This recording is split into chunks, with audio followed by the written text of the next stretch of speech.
Oi, minha gente do YouTube, tudo bem com vocês? Quanto tempo, não é mesmo? Bom, acho que as coisas agora meio que pararam e eu vou acabar conseguindo produzir conteúdo pra vocês. E eu acho que vai ser uma forma até de a gente levar esse período com mais tranquilidade, a gente se distrair, falar sobre outras coisas, né? O vídeo de hoje, ele é sobre amor romântico, mas eu vou trilhar um pequeno caminho até chegar a esse assunto, vocês vão entender por quê. Tá? Pra quem não me acompanha lá no Instagram, eu postei alguns vídeos no IGTV falando sobre esse assunto e outros assuntos também. E seria muito bacana se vocês puderem me acompanhar lá, porque tem muito conteúdo que não vai chegar aqui no YouTube ou que vai chegar lá no Instagram com antecedência, tá? Esse tema, ele é um tema que eu acho muito importante da gente falar sobre. E eu vou estar focando a minha visão, a minha explicação de todo o assunto em relacionamentos que são heterossexuais, ok? Então, não necessariamente só esse tipo de relacionamento performa esse comportamento, tá bom? Então, apesar de eu estar falando especificamente sempre sobre homens e mulheres, sejam cis ou trans, eu tô falando de um comportamento performado por essas pessoas dentro da sociedade, tá bom? Acho que vai ficar um pouco mais claro quando a gente for conversando. Mas vamos começar falando sobre uma coisa. Emoção. O que é emoção? Existem as emoções que elas são emoções inatas, elas são emoções que elas vêm com a gente. Então, são coisas que a gente usa para se comunicar até com outras pessoas de outras culturas, que é, por exemplo, o sorriso quando a gente tá feliz, ou chorar quando a gente tá triste, quando a gente sente alguma dor, ou a expressão de raiva, a expressão de nojo. São expressões que performam, que caracterizam alguma coisa que a gente tá sentindo e que geralmente são padrão, elas seguem algum padrão, né? Mas aí a gente também tem aquelas expressões de emoções que ela é uma emoção construída socialmente. É uma emoção que ela não é natural, a gente aprende aquilo ali. Por exemplo, desapontamento, ansiedade, angústia, medo, essas emoções que elas estão associadas a um contexto social. Uma pessoa ela não tá com medo do nada, né? É claro que existem os casos psicológicos que têm esse comportamento, mas eu tô falando assim, que quando a gente sente medo, existe alguma coisa por trás daquele medo, por trás daquela emoção. Então sim, existe um contexto social que a gente está inserido que faz com que aquela emoção exista e surja na gente. Beleza? Até aí tudo bem. E a pergunta que fica pra gente é: homens e mulheres sentem igual? Elas sentem as emoções de formas equivalentes? Bom, o que acontece? Primeiro, homens, eles expressam muito menos as suas emoções do que as mulheres. Conversam muito menos sobre as suas emoções do que as mulheres. E segundo, mesmo sentimentos que estão associados mais à masculinidade, como raiva, agressividade ou coisas do tipo, elas também são emoções que são muito mais expostas, explícitas por mulheres, tá? Então tem estudos que falam sobre isso, tem estudos que falam sobre crianças e como elas emitem as suas emoções e como elas envolvem ali no meio social e que falam sobre isso, que mulheres geralmente quando estão em conjunto, elas estão conversando sobre o que elas estão sentindo, elas falam com mais abertura sobre isso, sobre o que elas sentem, sobre o que elas pensam, sobre as emoções que as confundem. Então, elas têm um pouco mais de abertura para falar sobre isso. Enquanto que homens, quando se reúnem para conversar, mesmo crianças, eles vão performar comportamentos de domínio e de competitividade. Então, eles não vão expressar suas emoções porque isso está associado a uma ideia de vulnerabilidade, de fraqueza. Então, minha gente, como assim, Brenda? Vem lá de quando nasceu, como é isso? O que acontece? Observa-se que em crianças, tipo 3 anos, 2 anos, os pais geralmente começam a impedir ou fazer pouco caso de quando os seus filhos, né, meninos, eles expõem algum tipo de sentimento. Choram, reclamam, falam que estão sentindo dor, enfim, coisas que eles estão expressando o sentimento deles, as emoções que eles estão tendo, além de eles serem reprimidos em relação a esses comportamentos que eles estão dizendo, tipo, não chora, não precisa chorar, não faz isso, eles também são pouco consolados quando sofrem, quando estão sentindo dor, porque a gente tem essa visão de que é um menino, então ele tem que aguentar a dor, ele tem que saber lidar com isso, é isso, deixa ele lá, não precisa consolar, ficar abraçando, ficar de chameguinho, não precisa disso. Então, bom, começa aí um ciclo que a gente tá cortando a necessidade dessas crianças disporem esses sentimentos, porque nada vai acontecer se eles expuserem, ou se acontecer alguma coisa vai ser vai ser um movimento de repressão, de reprimir esse tipo de emoção que está sendo transmitida. E aí, só que assim, não é exatamente com todas as emoções que ocorre essa repressão, vamos reprimir esse sentimento. Não. Sentimentos e emoções como raiva, agressividade, estresse ou coisas do tipo, eles geralmente não são reprimidos.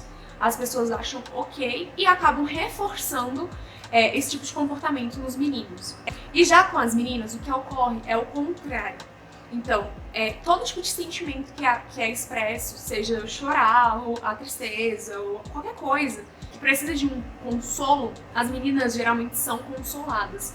O que faz com que elas sintam que podem ter abertura para terem aquele sentimento, para falarem sobre esse sentimento. Só que aí tem um estudo que fizeram meninos e meninas interagirem entre si.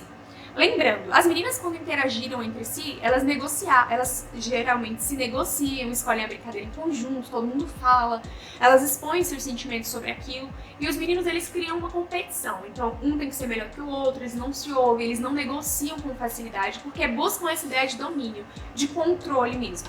Quando a gente junta os meninos e as meninas para observar o que acontece, qual que é a resposta disso, geralmente observa-se que as meninas têm muita dificuldade em negociar com os meninos e que geralmente elas aceitam a opinião deles e não discutem, porque de alguma maneira sentem-se ameaçadas. Acaba que, como os comportamentos de sensibilidade são mais reforçados nas meninas, elas começam realmente a se tornarem pessoas cuidadoras, elas sentem-se responsáveis pelos outros.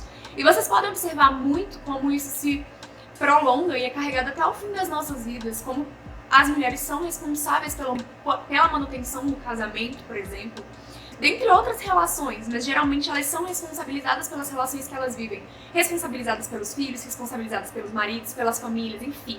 E tudo isso vem dessa ideia de tanta emoção que elas têm que carregar, de ter que saber lidar com a emoção do outro, tá sempre fazendo esse jogo de cintura para lidar com tudo. E muitas vezes elas não conseguem desenvolver inteligência emocional para lidar com os próprios sentimentos. E aí, minha gente, o que acontece quando uma mulher, ela quebra esse ciclo e ela começa a se posicionar? Quando ela se posiciona, quando ela bate de frente, quando ela questiona, quando ela se impõe. Como essa mulher é taxada socialmente? Ela é taxada como sendo uma mulher hostil, uma mulher raivosa, ou como sendo uma mulher muito masculina, ou como ela quer ser homem, ela quer mandar, ela quer impor, ela quer decidir. Então quando a gente sai desse ciclo de ser a cuidadora, de ser a responsável, de acatar e obedecer, ela acaba tendo uma posição de ser uma mulher hostil. E algo similar ocorre quando os homens se tornam pessoas muito sentimentais, né? Por quê? Porque eles começam a ser comparados com as mulheres, sabe? Muito mulherzinha. Esse termo acaba sendo extremamente ofensivo, porque tá carregando aquela coisa negativa de ser uma mulher para um homem, que é algo que deveria se impor, que deveria gritar pros quatro cantos, que deveria não sentir, né? Mas afinal, eles sentem ou não sentem? E aí? Como saber se sentem ou não? Quando vocês observam socialmente, a maioria das pessoas associadas a álcool, drogas e a violência são homens. E muito disso se dá por eles não saberem de fato lidar com os próprios sentimentos. Ou por eles reprimirem esses sentimentos, ou por esses sentimentos virem eles não saberem o que fazer. E aí muitos que poderiam estar fazendo, por exemplo, acompanhamento psicológico, ou buscarem ajuda, simplesmente não o fazem por sentir que isso faz com que eles se tornem inferiores, tá? E isso não atinge somente, gente, essa questão psicológica, tá? Homens também são a menor porcentagem de busca por auxílio médico, físico, fisiológico, seja lá do que for. Então, ocorre um ciclo que acaba brutalizando esses homens. Esse é o comportamento aceitável da sociedade para com homens. É o que se espera deles. São seres que conseguem lidar com todas as situações, que não vão surtar, que não ligam para as próprias emoções, para os próprios sentimentos e que estão sempre ali buscando domínio, poder, controle, vivendo em ambientes de competitividade. E aí, enfim, a gente parando nesse ponto aqui que a gente tá falando de emoção, a gente fazendo essa observação, a gente tem um comportamento que é esse comportamento agressivo, é um comportamento esperado, enquanto as mulheres a gente tem um comportamento que é um comportamento submisso, que é o comportamento esperado. E tudo isso aqui que a gente viu até agora vai se reverberar dentro dos relacionamentos entre eles, claro e óbvio. E não somente entre eles, mas como isso vai se reverberando na criação dos filhos e vai sendo sempre aquele ciclo que a gente tá tentando quebrar há algum tempo. Existe uma coisa muito importante. A autoestima das mulheres, da maioria das mulheres, ela não é pautada em como ela se vê, mas como os outros a veem. Mas a gente sabe que isso é um pouco complicado, né? Porque vai acarretar uma série de coisas e, principalmente, a primeira delas é a dependência. Ela começa a depender do outro, porque se ela, para se sentir bem, ela precisa ser bem vista, logo ela depende dessa opinião existir para se sentir bem. Quando essa opinião simplesmente não existe, quem existe? Ela existe? Existe uma mulher ali, de fato, sem a presença do outro, sem a opinião do outro, sem que o outro faça com que ela exista? Porque é isso, homens são pautados pelos seus carros, pelas suas casas que possuem, pelos seus bens, pelo seu trabalho, e mulheres são pautadas pelo quê? Pelas suas relações, então pelos seus maridos, pelos seus filhos, pelas suas relações familiares, de uma maneira geral, pelas suas amigas, enfim. Então, essa questão, ela se constrói dessa maneira também e acaba tornando mulheres seres extremamente dependentes de outras pessoas, não somente de homens, mas de outras pessoas. Mas eu acho que eu vou dar um corte no vídeo aqui, pra ser parte 1, pra não ficar muito grande, e aí daqui a pouquinho eu volto com a parte 2 pra vocês, tá bom?